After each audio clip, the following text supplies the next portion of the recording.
le 6-9. Ici, c'est France Bleu Béarn Bigorre. Il est 8h15 et comme chaque jour, on vous donne la parole. Et l'invité de France Bleu Béarn Bigorre ce matin, le président de la coordination rurale 64, Benjamin Lost, qui répond à vos questions, Mathias Kern. Bonjour Benjamin Lost. Bonjour. Allez-y, rapprochez-vous du micro. Merci d'être avec nous, en tout cas ce matin sur France Bleu Béarn Bigorre, alors que se prépare donc ce tour de force ce lundi. On annonce un blocage donc de la chaîne des Pyrénées, en gros, du Pays Basque jusqu'au pays catalan, en passant par chez nous.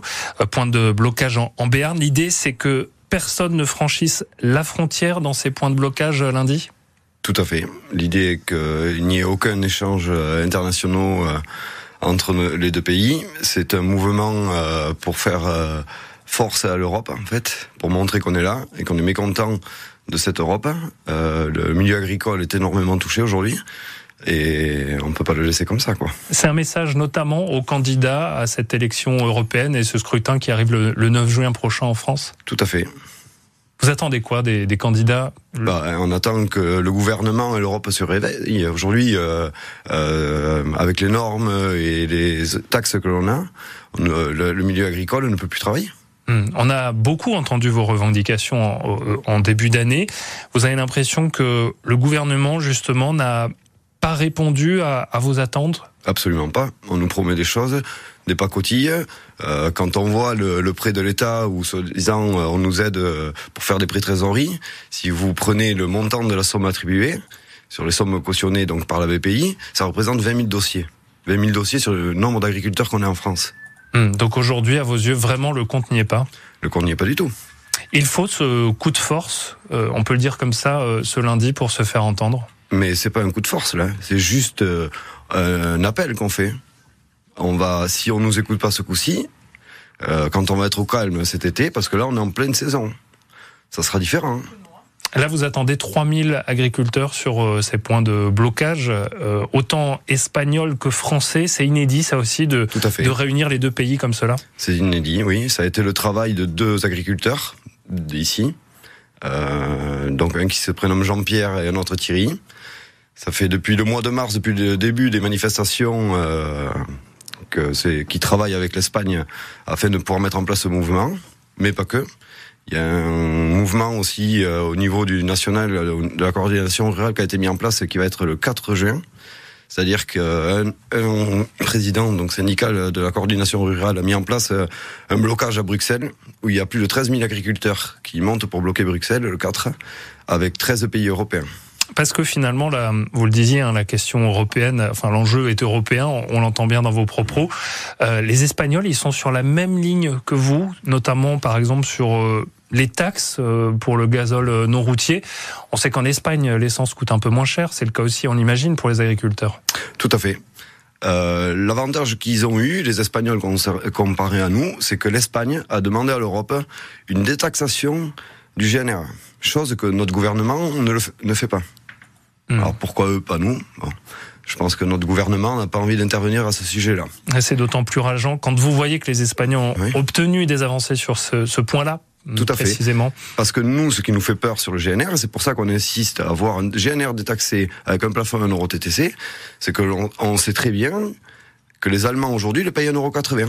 Donc c'est ce qui nous attend demain. Et ça veut dire que ça risque d'augmenter, ça va augmenter quoi qu'il arrive. Tout à fait. Aujourd'hui, on le paye 1 euro hors taxe.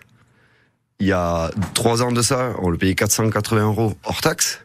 Aujourd'hui, à 1 euro hors taxe le litre, beaucoup d'agriculteurs n'arrivent pas à financer leur GNR pour faire l'agriculture. Qu'est-ce que ça va être à 1,80 €? Vous avez parlé de cette crise agricole du début de l'année. Évidemment, il y a eu ces blocages sur les autoroutes, on en a beaucoup parlé. Aujourd'hui, le moment est un peu différent pour les agriculteurs. Vous le disiez, on est en pleine saison. C'est peut-être différent de quitter son exploitation à ce moment-là de l'année, mais vous attendez quand même du monde et une mobilisation. Sur la durée ou non, ou ce sera juste lundi ? Donc, ce qui s'est passé, c'est qu'effectivement, nous sommes tous dans les travaux. Donc, on s'est organisé. On est très, très nombreux. Donc, c'est pour ça qu'on arrive à être assez nombreux sur les blocages. Mais surtout que tout le monde va pouvoir travailler. On va se remplacer pendant 2 jours. Est-ce que vous comprenez ce mouvement? On en parle ce matin, 05 59 98 09 09. Eric. Vous avez la parole, mais oui, vous décrochez le téléphone. Êtes-vous d'accord avec les propos de Benjamin Lost? Venez nous parler de votre vie, aussi de vos vécus. Est-ce que vous comprenez la revendication des agriculteurs? On vous donne la parole dès maintenant. À tout de suite. Et on continue justement avec notre invité ce matin, Benjamin Lost. Président de la coordination rurale dans le 64. C'est vrai qu'on a entendu la coordination rurale. Il y a eu des blocages, même après la mobilisation du mois de janvier, début février. Vous êtes sur le terrain présent. Est-ce que toutes les organisations syndicales appellent comme vous à des blocages ce lundi, ou est-ce que vous êtes un peu seul finalement? Absolument pas. Alors ce coup-ci, c'est totalement différent. La coordination rurale donc a déposé un mouvement de manifestation sur 2 points pour le 64, mais le travail de fond a été fait tous syndicats confondus et avec les agriculteurs non syndiqués. On part vraiment sur un mouvement sans étiquette. Attention, c'est-à-dire qu'on va être tous mélangés, que ce soit un adhérent coordination rurale, un adhérent fédération de la FNSEA, des JA, de la Confédération paysanne, des gens qui sont non syndiqués. On a tous le même souci. Il faut arrêter de parler aujourd'hui syndicats. Là, on parle d'agriculteurs. On va défendre notre maillot d'agriculteurs. Là. Vous savez très bien pourquoi je vous en parle. C'est puisqu'il y a ces élections qui arrivent aussi pour votre secteur. Et l'enjeu, c'est aussi pour vous, pour les syndicats, de vous faire entendre, et des agriculteurs. Tout à fait. Mais là, le souci... Moi, je suis entrepreneur agricole. Dans ma clientèle, j'ai plusieurs clients qui vont être FNSEA, plusieurs clients qui vont être à la CR, plusieurs clients qui vont être anti-syndicats. Je suis obligé, moi-même en tant que président de la coordination rurale, de défendre 100% des agriculteurs. En mettant en place un tel mouvement à syndiquer, donc tout syndicat mélangé et tout agriculteur lié, on ne peut qu'avancer. Donc il n'y a pas de guerre de syndicats, en tout cas dans le milieu agricole en ce moment. Absolument pas. On va accueillir Didier tout de suite. Didier qui nous appelle de Borde. Bonjour Didier. Oui, bonjour. Qu'est-ce que vous en pensez, vous, de ce mouvement qui reprend donc, en tout cas pour ce lundi? C'est reparti, cette mobilisation. Vous dites, ils ont raison, les agriculteurs? Je suis à 100% d'accord avec eux, parce que eux, ça va être d'abord eux, après ça va être nous. J'ai grandi dans les Landes et je vois les agriculteurs commencer, c'est que des interdits, plus après aussi les sangliers, on peut plus interdire, il y a des proliférations d'animaux sauvages, donc, et on met des bâtons dans les roues à tirer à l'arigot. Alors Didier, on vous entend pas forcément très bien, mais on a compris votre message. Je crois que vous êtes dans la rue, en tout cas il y a un peu de bruit autour de vous. Soutien de Didier ce matin, Benjamin Lost, on l'entend. Vous comptez tout de même bloquer la route. Est-ce que ça veut dire que personne ne passera, ni camion, ni voiture ce lundi? Il y a notamment ces 2 points de blocage en Béarn, on le rappelle, c'est Somport et Pourtalais, en fait les 2 accès à l'Espagne. Pour nous, donc la coordination rurale a demandé une autorisation à manifester sur ces 2 points. Mais il n'y a pas que ces 2 points. Il y a l'équipe des asyndiqués, donc de Bidache, qui eux vont repartir à Biriatou. Parce que nous, on avait démarré nos blocages sur Total en mois de février et mars, mais eux avaient démarré à Biriatou. On sait que c'est pas toujours populaire, très populaire de bloquer la route comme cela. Tout à fait, mais on a eu rendez-vous à la préfecture. Ce que l'on va faire, nous bloquons les semis, mais nous laissons une voie de passage pour les automobilistes. Donc ce sera davantage un barrage filtrant, en tout cas pour les voitures. Il y a une notion de bloquer les camions chez nous. Il y a une notion particulière pour vous de vous dire certains camions ne passeront pas, enfin tous les camions ne passeront pas. C'est surtout montrer aujourd'hui qu'on a un gros souci avec l'Europe. On ne veut plus ces échanges internationaux qui ne respectent aucune règle, quoi. C'est-à-dire que on peut pas travailler avec des produits français aujourd'hui avec le coût de production qu'on a et mettre en même temps sur le même étal un produit qui vient du Maroc. Ils n'ont pas les mêmes normes de travail, ils n'ont pas les mêmes conditions de travail. C'est totalement inégal.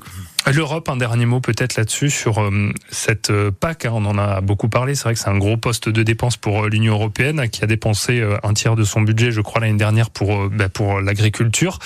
C'est une source de financement de façon essentielle pour vous. Vous ne vivriez pas sans l'Europe, mais peut-être que vous voulez une PAC différente, vous ? Ce que ne disent pas, en fait, les politiques ou le gouvernement aux Français, parce qu'aujourd'hui, la PAC est mal vue aux yeux des Français. Nous, sans la PAC, on ne vit pas. Quand on nous dit que notre PAC, elle baisse tous les jours, que c'est l'Europe qui donne beaucoup moins de primes pour les agriculteurs français, on nous ment. Quand on va sur notre site Télépac et qu'on regarde qui touche la PAC aujourd'hui, on a des associations, des écoles dans Paris. Notre PAC, en fait, elle est divisée. Et elle profite de manière différente à chaque agriculteur aussi. Il y a peut-être une question de répartition, en fait, c'est ce que vous nous dites ce matin. La répartition, c'est un sujet qui va être très très compliqué.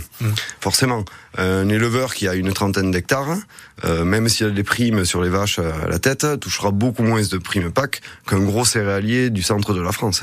Et on continuera à parler de vos revendications. Donc ce lundi, ce blocage, on le rappelle, sur la frontière espagnole tout le long donc de ce massif pyrénéen. Merci beaucoup Benjamin Lost d'être venu ce matin à ce micro pour nous parler de vos revendications et de ce mouvement qui se prépare pour lundi, président de la coordination rurale dans le 64. Bonne journée à vous. Merci beaucoup.